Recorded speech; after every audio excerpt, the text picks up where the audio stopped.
So today's daf is daf Chav Gimel. We're going to start on Chav Beis Amid Beis with the sheet of Rabbi Yochanan.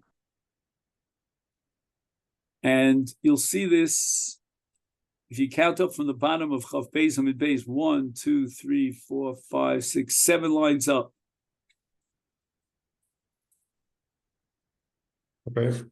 Okay then? Mm-hmm. For Rabbi Yochanan Omar, Afilu shal heves. The question is, the Mishalech gives a cherishot of a katan, a fire, and then the katan, or the cherish, goes ahead and burns something down. Is the Mishalech chayav? And Rabbi Yochanan goes very far with this. He says, no, the Mishalech is patur, even if he gave the cherishot of a katan a shal heves, a live torch. Because what's Rabbi Yochanan's opinion?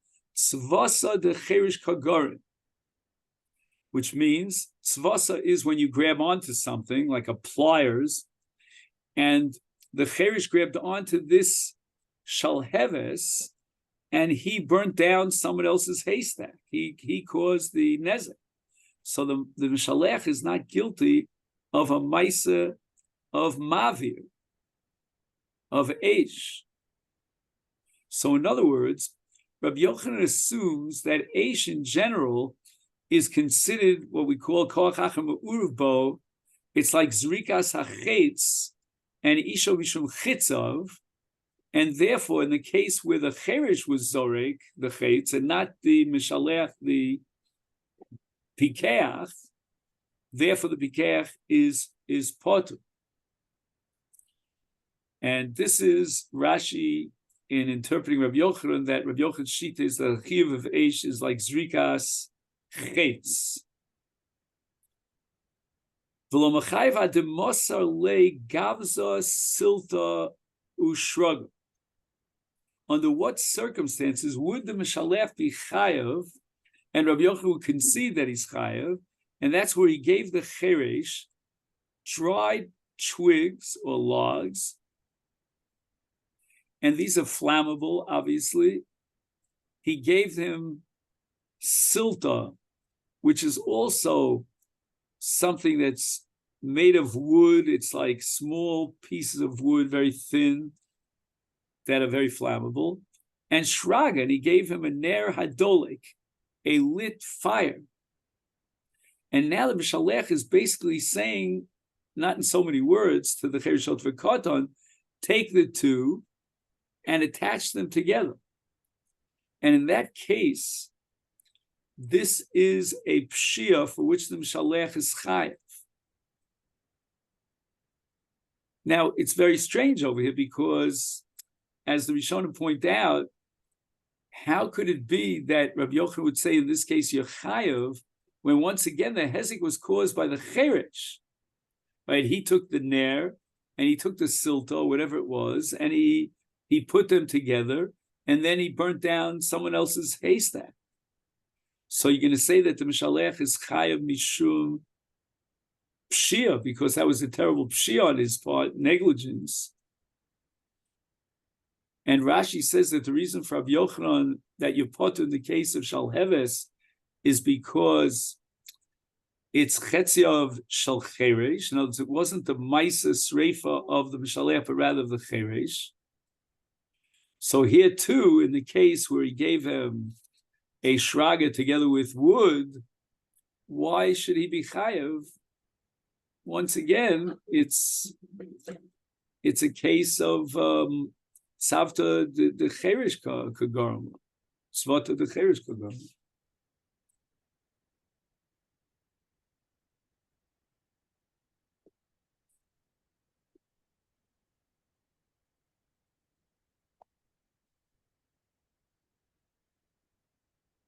So I'm going to read here a quote of the Tosas Rid.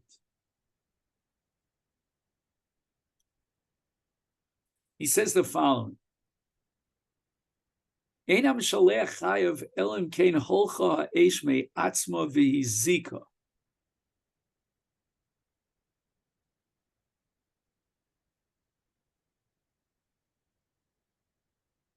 What's going to happen here is that when the Cherish puts together the silta, these small twigs, together with the shraga, the ner, the Aish is going to rise, and then the wind will carry it. So that's called me'atzmo, that the Aish on its own created a hezek. Whereas in the case that Rabbi Yochanan said that shalheves is potter, that's a case where the Cherish took the shalheves and he applied it to the haystack of someone else. Now, in the last case, which Rabbi Yochanan concedes Yachayev, the Chiddush is, in the language that Tosfos read, Shalo nomar shahoya yochel lismoch al shmiras hacherish, that in guarding the shraga, so it shouldn't, burn higher and higher through its contact with the flammable twigs, he gave that over to the cherish, as if to say, let's rely on the cherish that the shraga will be separated from the silta and it would not create a fire. And that's the pshia. So the pshia was in the creation of the flame. But there was never a maisa hezek on the part of the cherish. In other words, he didn't apply the eish to the to Yenam's haystack. Amar Rava, Kror Maslisim Messiah Leila Rabbi Yochanan. I'm going to bring both a pasuk and a brisa to support Rabbi Yochanan. Kror, what's the pasuk? T'chsiv ki teitzei eish teitzei me'atzma. Then it says Shalom Yishalom Mavir Esa Be'era. The pasuk seems to indicate that Hamavir Esa Be'era, right? Who's considered the Bala Eish? He's the Mavir Bi'atzmo Esa Eish. But in this case, the Cheresh was the Mavir Esa Eish. He applied the fire to the haystack and burnt it up. And that's not considered Teitzei Me'atzmo. So if a person lights a fire in his own rishus and the fire goes out and burns, he's chayav for that. That's called teitzei, ki teitzei eish. But then at the same time, we don't have another mavir because the Torah makes it conditional that there be a mavir sabe'era. So when he lights the fire and there's no other human intervention to be a mavir, like in the case of cheresh, then we apply the principle of koach acher me'urabo, shma mina isha mishum chitzav. Then a person lights an eish in his rishus, and the wind carries this eish. It's exactly like a chetz that you send out, and the wind carries the chetz. The only problem we're going to have here is that l'chora he should be chayv mishum odom hamazik. And maybe that's exactly what's going to happen. According to Rabbi Yochanan, we're going to have to split between two scenarios. In one scenario, he's going to be chayav mishum zorek chetz, and in another scenario, he'll be chayav mishum pshia in not guarding his fire. But again, that's premature. We don't know this yet. Now, one of the commentaries here called the Torah's Chaim raised the following kasha.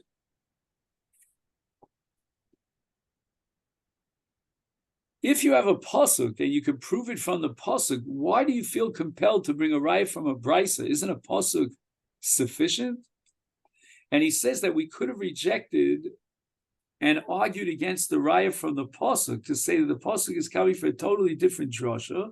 This is a Gemara later on Daf Samach Amid Beis, that the pasuk is just symbolically referring to HaKadosh Baruch Hu when he brings about the Churban HaBayis and he burns the Bayis.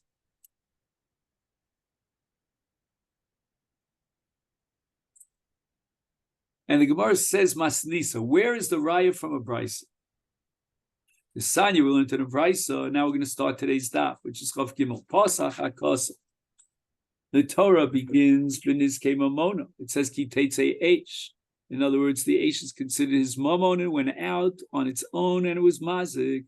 V'siyem b'niskei gufo, and then it says shalom yishalom hamavir, as if he was the mavir, not that the Aish went out by itself. Lomer lecha isha mishum chitzavu, that his Aish is like his own mazik, as if he did the action of hezek, because we relate to him the action of the spreading of the fire through the ruach. Amar Rava kasha leila Abaye. Abaye asked the following kasha.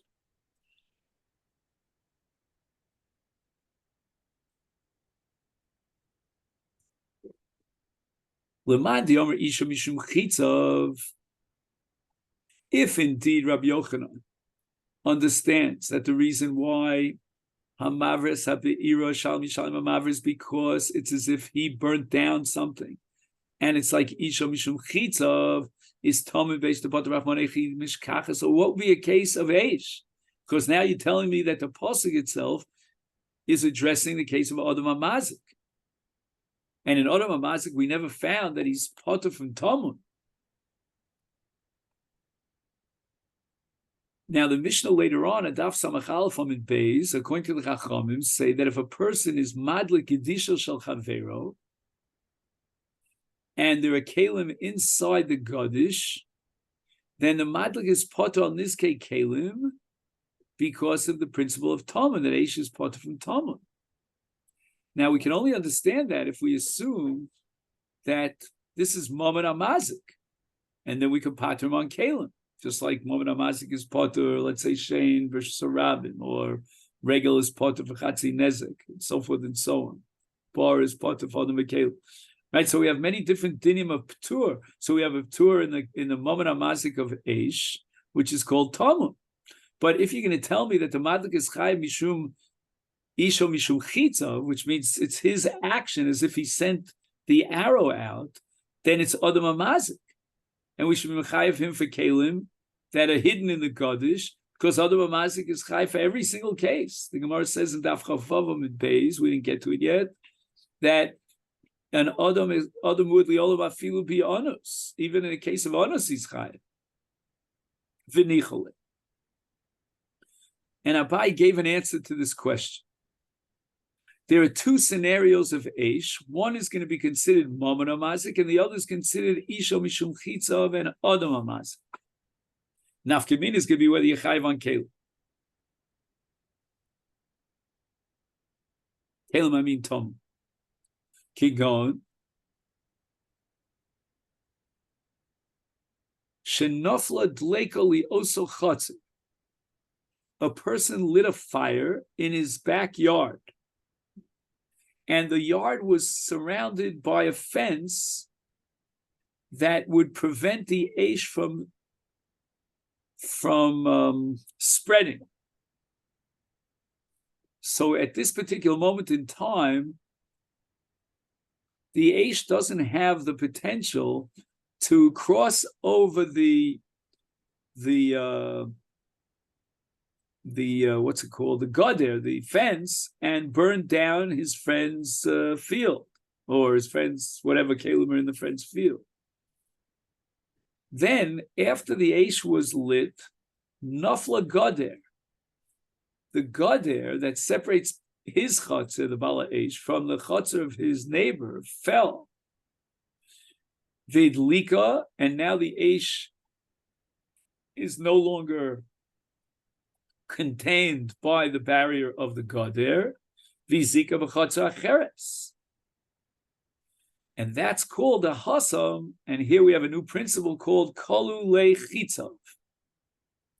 Kolu Le Chitzav means that when a person pulls the bow and he gives power to project the arrow could only reach so far. That's the koach that he put into the arrow.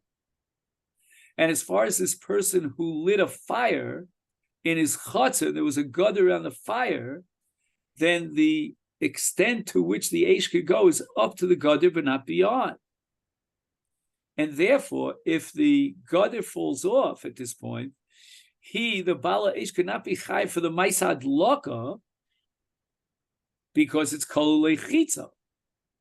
He could only be Chai for not being careful about guarding his Eish at this point in time. But that's only from the moment that the Gadol fell.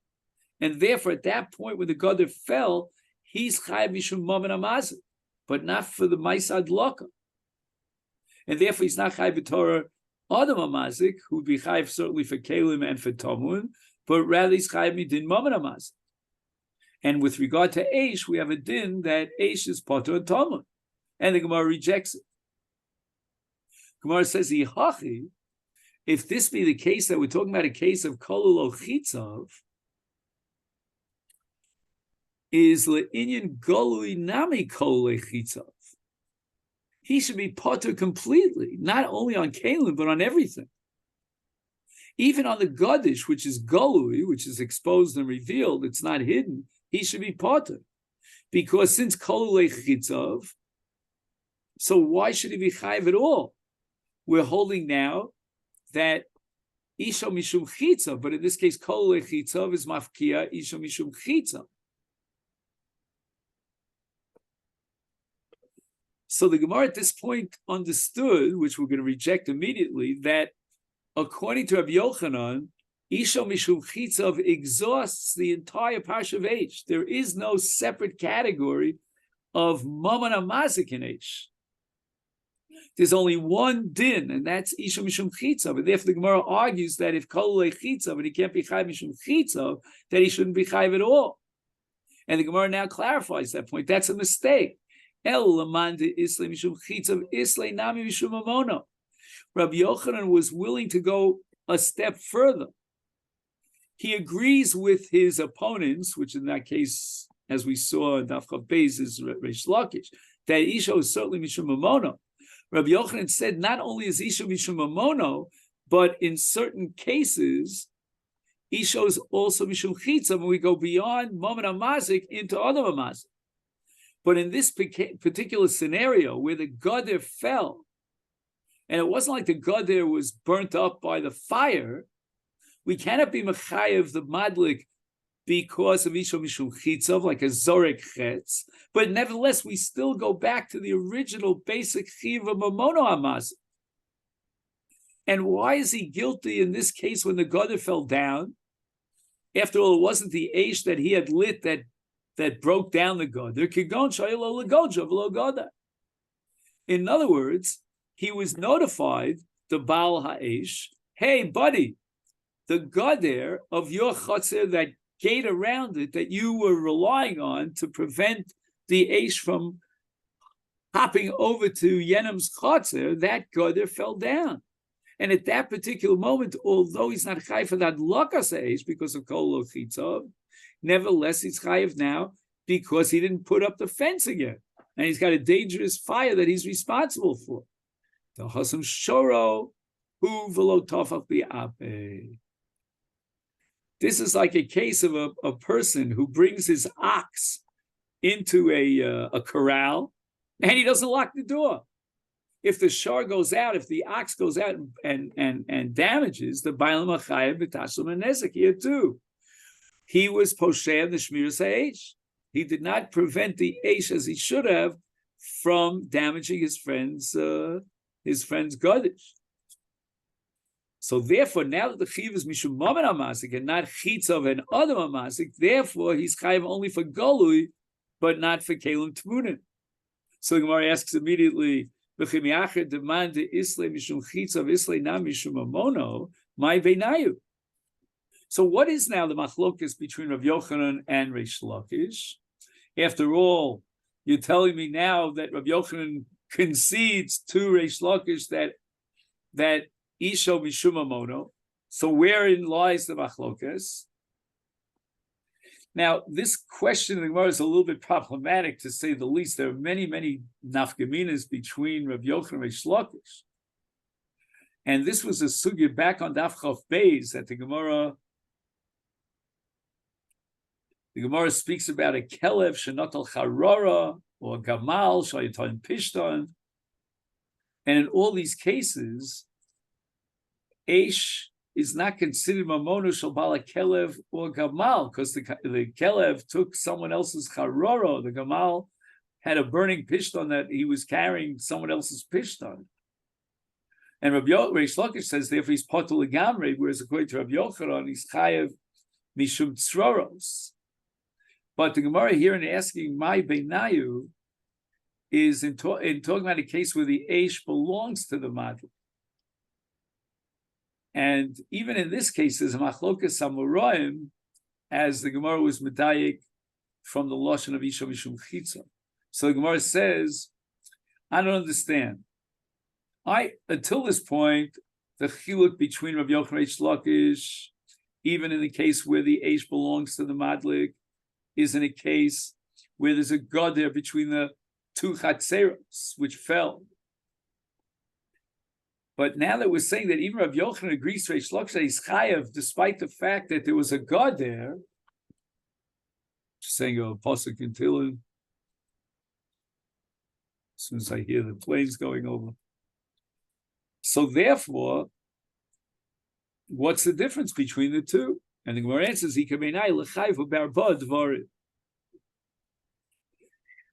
if the victim of this eish, which was lit by Reuven, we'll call him Shimon, was the victim. The question is whether there's a halacha of chovel b'chavero, which, as we know, chovel b'chavero is chayev in nezek, tsar, ripuy, and sheves, even in certain cases of boshes. But we're not talking about a case of boshes. So a person lights a fire, and that fire injures another human being. According to Reish Lakish, the chiyuv of eish is mishum mamono. He doesn't have mishum chitza, and therefore he can only be chayiv mishum nezek in all cases of mammon, like all cases of mammon amazik. But according to Rabbi Yochanan, who holds that isha mishum chitza, and it's like other amazik, then it becomes a chovel b'chavero, and it'll be chayiv not only in nezek but also in tsar, ripuy, and sheves.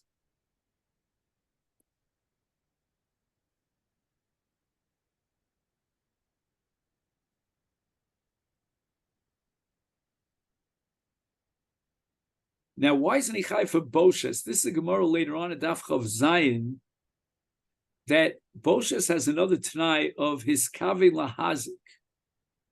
Here, he didn't have Kavanah to be Potzea Chavero, but as far as Daled Varm is concerned, Pshia is enough to generate the Chiv of these four things, because he should have entertained the possibility and anticipated that a Ruach Mitsuya would take this Eish and bring it into the Chotzer Chavero, and therefore his friend might get damaged, might get burnt by the fire. And the Gemara says that if a person falls from a roof in a Ruach Mitsuya, and he's Mazik Chavero, he's Chai B'Daled Vara, he's Potor Boshes. However, Rabbeinu Chananel learns in this Gemara that when the Gemara says Arba Dvarim, it's referring to Tsar, Ripuy, Sheves, and Boshes, in addition to the Nesek, which is common to Reish Lakish of Mamona. So it seems from Rabbeinu Chananel that you don't even have a Tanai, a condition of Kavod Lahazik, in order to be Chayiv Mishum Boshes. Now, that's going to be a major issue. In any event, the Mishnah says that if a Kelev takes a Charora, a Gacheles, a live coal, and brings it over to a Godish, and as a result, number one, the Kelev consumes the Charora, this burnt piece of toast, and also burns down the Godish, is Al Charora Meshalim Bala Kelev Nezek Shalom Al Godish Chatzi Nezek. So the Bala Kelev is going to pay Nezek Shalom on the Charora, but only Chatzi Nezek on the Godish. So the Gemara asks the following question: Man Chayev? Who's the one who's Chayev B'Tashlum Chatzi Nezek on the Godish? If you're going to say it's Bala Kelev, which is the only logical possibility, I don't see another possibility, is L'Chayev Nami Bala Gachelis. Wait a minute. Supposing the Charora was owned by someone else. So the Bala Gacheles, or the Bala Charora, if you will, was poshea in the fact that he wasn't shomer his gacheles. And this should be a case of sharing the responsibility for two bailim to chip in equally for the compensation for the loss. The Bala Kelev should be chai because if he was poshea in watching his Kelev, therefore the Kelev took the charora and burnt down Yedem's Godish. But at the same time, the Baal HaCharora, the Baal HaGachel, should be chai because he didn't watch his Gacheles. And yet the Mishnah seems to imply that he pays Chatzi Nezek on the Godish and all he pays is Chatzi Nezek. So the Gemara answers that the Mishnah is talking about a case of Sheshimer Gachalto. Enochinami, the Baal Gachelis was watching his Gachelis carefully. He left it in his house. He locked up the door, whatever he had to do. And somehow the Kelev got in, broke in, and this is an onus, grabbed the Gachelis and burnt down Yenem's Godish. So the Gemara comes back and asks another kasha. Iksha Shimer Gachalto, my boy Kelev Hasa. How actually did the Kelev break in? Kisha Chasa. So the Kelev dug an underground tunnel and was able to open the door and take the Gacheles.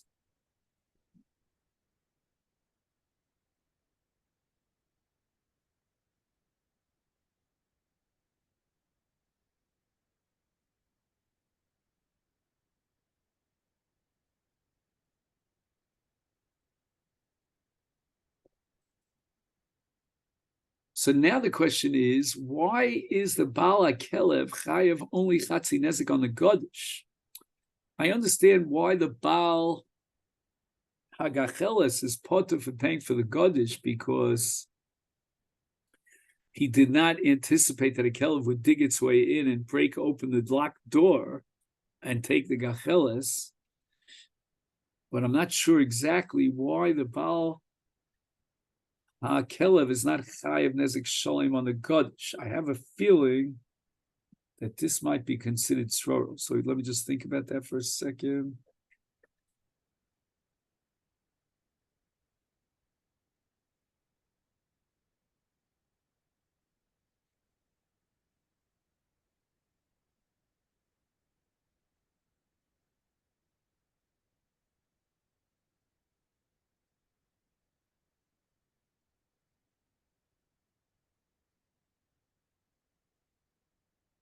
I suspect that what's going on here is that on the one hand, the Baal HaGacheles is also a participant in creating the Hezek. On the other hand, he can't be chayav because the Kelev broke in and through no pshi of his own by opening this door.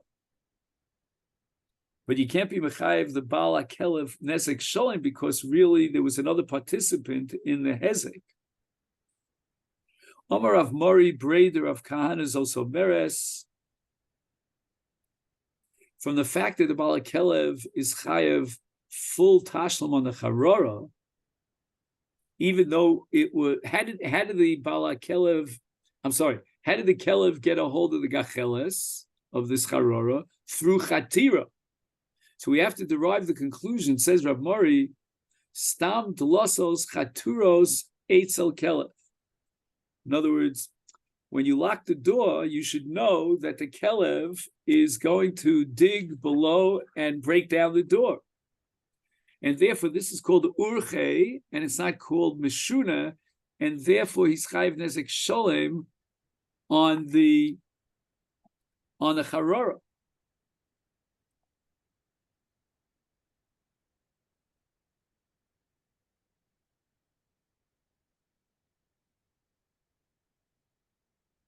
So once again, let's just review this. The Baal HaKelev is chayiv nezek sholem on achilas hacharora, and that's called urche, but he only pays chatzi nezek.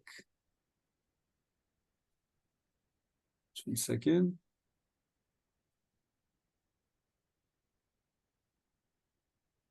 I'm sorry. He pays nezek sholem because of derech HaKelev lachtor dlosos. If not for derech kelev, then he would only be chayiv chatzi nezek, because that would be mishuna, which is keren, and only pays chatzi nezek.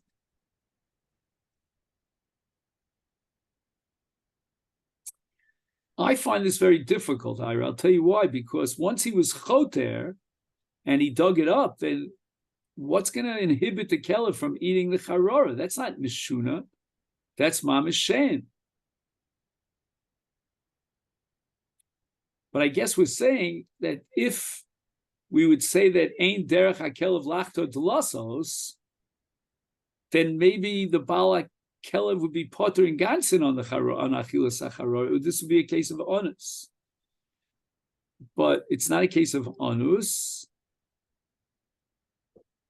So again, why does he pay nezik sholem? Because once he was choter, and we said it was kedarko, then it certainly is kedarko lechol es hacharor. They're saying that it's a normal thing for the dog, for the kelev to do this. It's normal and anticipated that a dog, even if you have a delis that blocks him from getting a hold of the charora, right. I guess maybe he has a very sharp sense of smell. He has the power to dig under the delis, knock over the door, in order to get access to the charora. If not, then the Baal HaKelev would be considered onus. Right. He wouldn't have to pay a dime for the achilas hacharora. Okay. And now we're saying he pays nezik sholem because, number one, it's darko, we can anticipate that the kelev would do this chatira. Number two, it's certainly urchev for the animal, in this case the dog, to eat up the charora. But the Gemara is going to ask a question: where exactly did this take place? The kelev ate the charora, the ochla heich. Ilema the ochla begadish the alma. If we're assuming that this is called private property, just 1 second. No, I'm sorry. Ilema di achla begadish di alma. In other words, you have an owner of a charara. He locked up his door. The Baal HaKelev allowed his kelev to go into the house of the Baal HaCharora, and now I guess the kelev took the charora out and ate it in some public area. Let's just see if that makes sense. The Gemara says, "Habi'inon ubir v'stei acher v'leka." So the halach of shein is that a shein is only chai b'rshus hanizak. He's part of b'rshus harab. Lo tzricha the ochla begadish the Baal HaCharora. So we're going to have to say the Mishnah is talking about a case where the kelev ate the charora inside the private reshus of the Baal HaCharora, which means it was hizik shein b'rshus hanizak, and if it was b'rshus hanizak, therefore he pays nezik sholem. Again, if it's urche and it's not mishuna. If it's mishuna, that's machlokes Rabbi Tarfa and the Chachamim. But okay, fine. So the Gemara says that based on this tifshot, from our Mishnah, the way we deduce that the Mishnah is talking about a case where the kelev ate the charora in the reshus of the Baal HaCharora, we should be able to tip the scale on a question that we vacillated about, of a kelev that ate a charora in the reshus of the nizak, and is he chayef in this case shein? The pi para bechatzer nizak dom. So we have a suffix about pi para.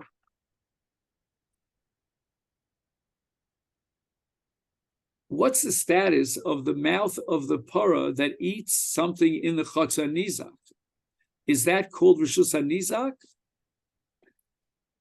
The ike chatzera mazik domi you might say that the Pi Para sets up a Rishus of its own. We're now on the top of Daf Chav Gimel and Beis. And having said so, then the halacha is that you're not chayav for shein in the Rishus of the Mazik. You're only chayav for shein in the Rishus of the Nizak. So why would the Baal HaKelev be chayav to be Mishalem for eating the Charor if Pi Para Kechatzer Mazik don't? And therefore, we have to conclude that Pi Para Kechatzer Nizak don't, and that's why the Baal HaCharora has to pay for the eating, the consumption of the Charora, because it's in the Chotz of the Nizak. If you're going to say it's Kechatzer Mazik Domi, Lemo Le, the Baal HaCharora could say to him, the Baal HaCharora could say, one more time, sorry. The Baal HaKelev could say to the Baal HaCharora, my boy rifta befumi de kalboy. What is your Charora doing in the mouth of my Kelev? It's like any time that there's a hezek in the Rishus of the Mazik says to the Nizak, Shar turcha bersusi, my boy. What is your shar doing in my rishus? That my shar killed your shar. So if Pi Kelev is considered the rishus of the mazik, then you couldn't be mechayev the Baal HaKelev to pay for the achilas charor. Di boilahu. We had a suffix Pi Para Kechatzar Nizak Domi or Kechatzar Mazik Domi.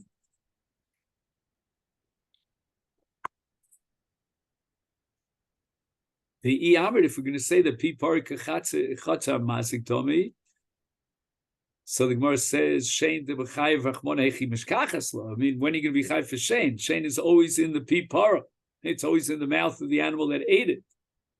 And you can always apply the principle of Chatzar Mazik. Chatzar Mazik, you're not chayev.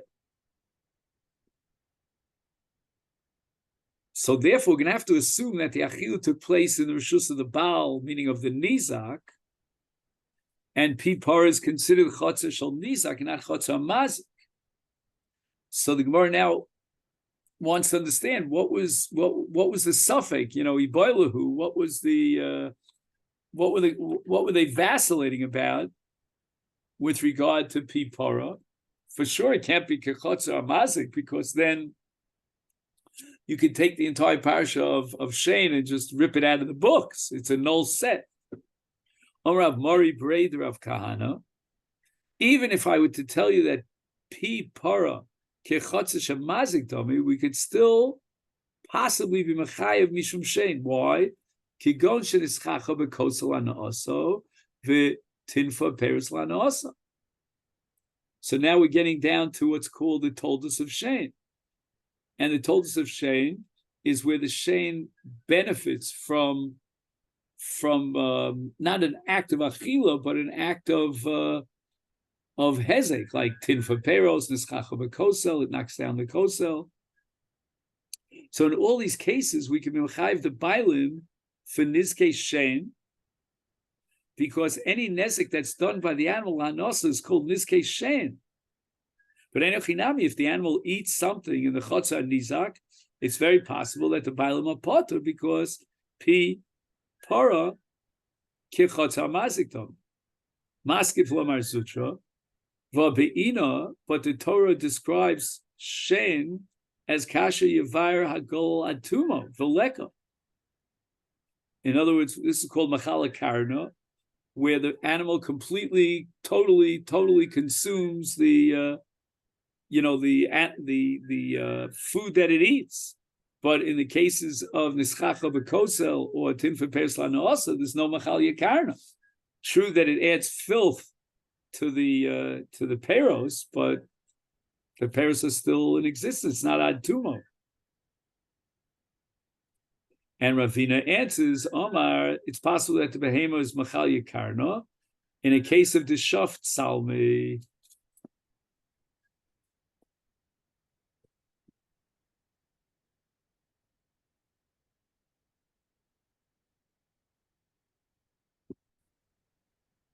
So what's the Shaft Salmi? Shifshifa Tsuros. In other words, there was something painted on a wall, and when the animal brushed up on the wall, it completely totally erased those tsuros. Ad tuma. Rav Ashi Omar, de pose psue. When the animal rolled over the peros in order to cool its body off, then it pushed the peros into the concrete. It was wet concrete there, and when the concrete dried, it was impossible to take the peros out. So we do have cases of nischacha b'kosel and tinfa peros lanaosa, which are machalia karna. Toshma, we have a Mishnah Masechet Sanhedrin, Shisa boas hakelev, or Shisa boas hanochash potu. So if somebody, what's the word I want to use? He sends out the animal to, the dog to bite somebody, or a snake, he stimulates, I don't know what word to use, he agitates, the Insight. What? Insights, yeah. Then the Meshasa is potter. In other words, he didn't do a hezek b'yadayim. He's called groma b'nezikin. In fact, the Gemara, man potter, Meshasa potter v'chayev bala kelev. The Gemara says that the Meshasa is potter, but the bala kelev is chayev. If you're going to tell me that pi para is kichatzara mazik domi, so then how could it possibly be that the bala kelev is chayev? Lema le, the bala kelev could say to the nizak, man boy yodcha befume de kalboy. What is your arm doing in the mouth of my kelev? After all, my kelev is my reshus, and therefore he should be potter for nezikin. And if we're saying that in this case, although the mashas is potter with the bala kelev is chayev, we have to assume that pi par kechotz are nizak done. And that's the only justification to be machayev the bala kelev in the tashlim of the zikin. So Gemara rejects it. Ema potter af hamashasa. Okay, it does say potter, but it doesn't mean that he is potter, but he is chayev, but rather everybody's potter. So when the Mishnah says that we potter up the mashasa, it doesn't mean exclusively the mashasa, and therefore the bala kelev is chayev, but rather maybe the Mishnah means that both the mashasa and the bala kelev are potter. The mashasa is potter because of groma ben Ezekiel, he only incited the animal. And the bala kelev is potter because of this svara of my boys yodcha b'pumei de kalboy. I can reject this for another reason. The afki de nivde v'sarta. That the Mishnah is talking about a case where the dog used its teeth to make a chabura in the person. It wasn't that he ate part of the person's body, right? So actually, the hand of the victim was not inside the mouth of the kelev, but rather the teeth just bit into the and made a chabura in the person. So the bala kelev is chayev, and the bala kelev has no right to say, well, what is your arm doing in the mouth of my kelev? Toshma, another possible way of being poshet this suffix is from the Sefer of the Mishnah Sanhedrin. Toshma, hishif boas hanochash. He took the nochash and he grabbed onto it. It wasn't his nachash necessarily, but he took the mouth of the nachash close to the arm of the nachash. So basically, he pushed someone else's hand into the mouth of the nachash. And as a result, the guy died. Rabbi Yehuda Mechayev v'chacham potri. So why is Rabbi Yehuda saying that you're chayev, meaning he's put to death as Rotzeach? Omer Rav Acha bar Yaakov. So again, this is the Gemara in Sanhedrin Daf Ayin Ches. Shetimtzu lomar, if you're careful about it, what is the root of this machlokes? L'divri Rabbi Yehuda eres nachash bein shinav hu omed. In other words, it's not that the nachash had a deliberate, it was a deliberate decision that he would cough up his venom and inject his venom into his victim, it happens almost as a biological, immediate, definite response to the fact that when a person takes someone else's hand and he puts it into the teeth of the nachash, then basically the teeth of the nachash have the venom in them, so to speak. It's not that the nachash participates and decides to kill the guy. So basically you kill them. That's according to Rabbi Yehuda, you're rotzeach, lefichach, makish b'sayif, in nachash potu. So if the nachash did not have kavana, then we don't have to put the nachash to death. On the other hand, the din of a rotzeach is that he's killed with sayif, he's beheaded. That's the misas bezdin for a rotzeach, and the makish is now a rotzeach. That's Rabbi Yehuda. What do the chacham hold? The divrei chacham eres nachash me'atzmo meki. The nachash makes some sort of a deliberate decision. Again, what that means in terms of animals' decisions is something that has to be understood, like a shar that kills a person. We say it was the decision of the shar to kill the person. That's why even a shar shal hefker is put to death.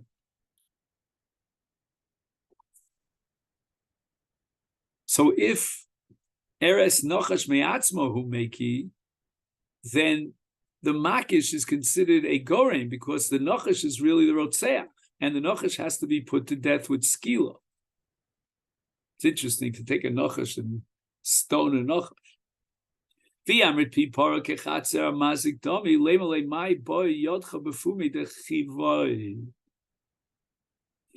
we're going to maintain according to one side that pi para is like the chatzar mazik, so why did the chacham say that the nachash is chayav skila? Why can't the Baal Nachash say the following? I guess it's a very expensive serpent. Somehow he bought it at top price. What is your hand doing in my rishus? I mean, the pi nachash belongs to me. It's my personal private rishus, and therefore, how could you put the nachash to death? Unless, let's try the other side. It's a little bit easier. If you hold that pi para kechotzer mazik, if you hold that pi para kechotzer nizak, so that means that the pair of the nachash is the rishus of the nizak, and therefore the Baal Nachash has no right to say, "My boy yodcha befumi dechivai." What is your hand doing in my rishus? Because we're saying that the mouth of the nachash is the rishus of the nizak. But if we're going to say that that pi parka chatzar mazik dummy, then the Baal Nachash should be able to claim, what is your hand doing in the mouth of my nachash? And the Gemara rejects this. Linyan Ketol Lo Amrina. With regard to killing the nachash, we don't say this for my boy yodcha. In other words, even if you'll say that the pi nachash is considered like the rishus of the mazik, nevertheless the nachash can't be potter. It has to be put to death because it made a decision, so to speak, to kill the victim. But as far as Tashlum in Ezekiel is concerned, it's very possible that Pi Nachash is the Rishus of the Mazik, and therefore we should be potter for Tashlum in Ezekiel. And the Gemara says, Uminot Tamra. Where did you get this svara that you can't patter up the Nachash from Hariga? This Sanya we learned in a Brisa, Nithnas Lechotzer Balabayis Shalo Bershus, Unigucho Shoro Shal Balabayis Umeis, Hashor Beskilu, Bailam Pturim Minakofer. Right, the Bailam are potter Minakofer because the victim came into his rishus. But nevertheless, the shar is going to be killed by stoning. Bailam Pturim Minakofer, my timer. The Amar Le, because the Baal Shar says the Nizak Rishusi, my boy, what is your Shar doing in my Rishus? I'm sorry. Why did you enter into my Rishus? You didn't have any invitation. I didn't give you permission to enter into my Rishus, so I'm not chayev for Nezikin. Fragt the Gemara, oy bazoi, shoronami, lemele my boys, bershusi, elal, and you ktol amrinon. The svar of my boys, bershusi, does not apply as far as ktol is concerned. It's only halacha in the zikin. So therefore, in the case of the nachash, they killed a person, the same din applies. That even if pia nachash is considered chatzar mazik, that's only a ptur in the zikin, but nevertheless, we're going to kill the nachash. Let's just see if we can get up to the Mishnah. Hani easy debate Tarbu. There was a family by the name of Tarbu, and they owned goats. The Havimafsede Leiler of Yosef. They would eat from the fields of Rav Yosef. Rav Yosef was suffering a loss. Amal Le, Rav Yosef said to Abaye, his Talmud, Zil Emalahula Marayu Delitzna Inu. Go tell the owner of these goats that he should be very careful and watch the goats, make sure they don't eat from other people's grazing areas. Amal Le, Abaye says to Rav Yosef, Amai Ezel. Why should I have to go over there and tell them that? The Iazilna, if I go there, Amri Ligdar Marg Dera Bi'are. They could put the blame on you, right? How should I say, shoot the ball into your court and say, well, why don't you put up a gader, a fence to protect your field so that my goats won't go into your field? In other words, we're not chayiv in the shmira of our animals. You're chayiv in the shmira of your soda. And if the nizak, the victim, in this case Rav Yosef, is not makayim his shmira on his own field, that patters up the balamazik. So Gemara clarifies: V'i goder, if in fact the nizak is chayiv to be goder to prevent himself from being damaged. You've undermined the entire parsha of Shem, because every time the animal eats, we're going to put the blame on the Baal Hashor or the Baal HaNizak and say to him, well, why didn't you prevent this from happening? Let's say, for example, in Shane, he ate from your grazing area. Why don't you put up a fence to prevent my animals? That's what the Mazik is going to say to Nizak, from consuming your grazing areas. And the Gemara answers Kisha Chotra. You know where the Parsha of Shem will apply? When the behema went underneath the shar, underneath the gate or the door of the Sada, and then it went into the Sada and a free-for-all and started eating away his peros. Inami, you know the possibilities, the Nafal Guda Belela. Let's say the Baal Sada, the Nizak, actually put up a fence, but it fell in the middle of the night. So the Baal Sada didn't even know about that. So in those cases, we shoot the ball back into the court of the mazik, and we're mechayiv him for this case, for the nezek that his behema caused. Another did is machriz Rav Yosef. Rav Yosef would darshan in Rabbin publicly. Vitema, others say it was Rabbah. Desolkin le'ela udenachatin letachta.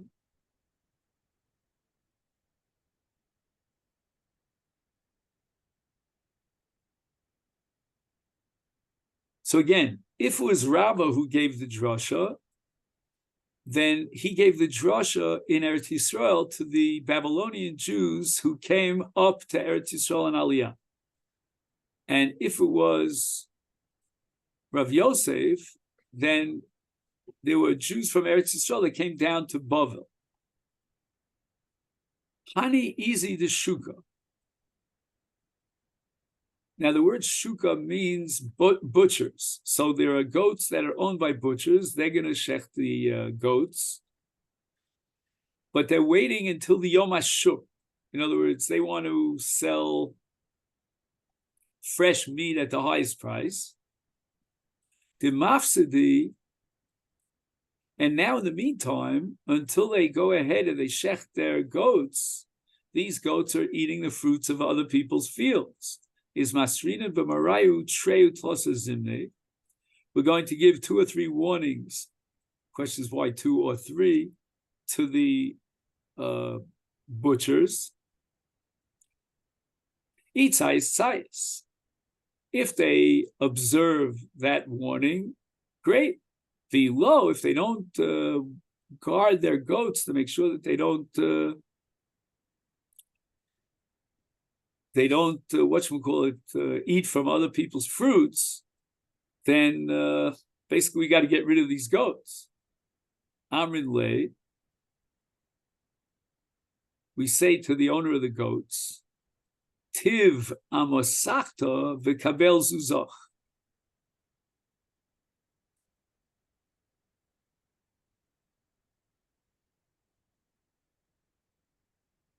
So literally, I would translate this as possible. Tiv amosachta. In other words,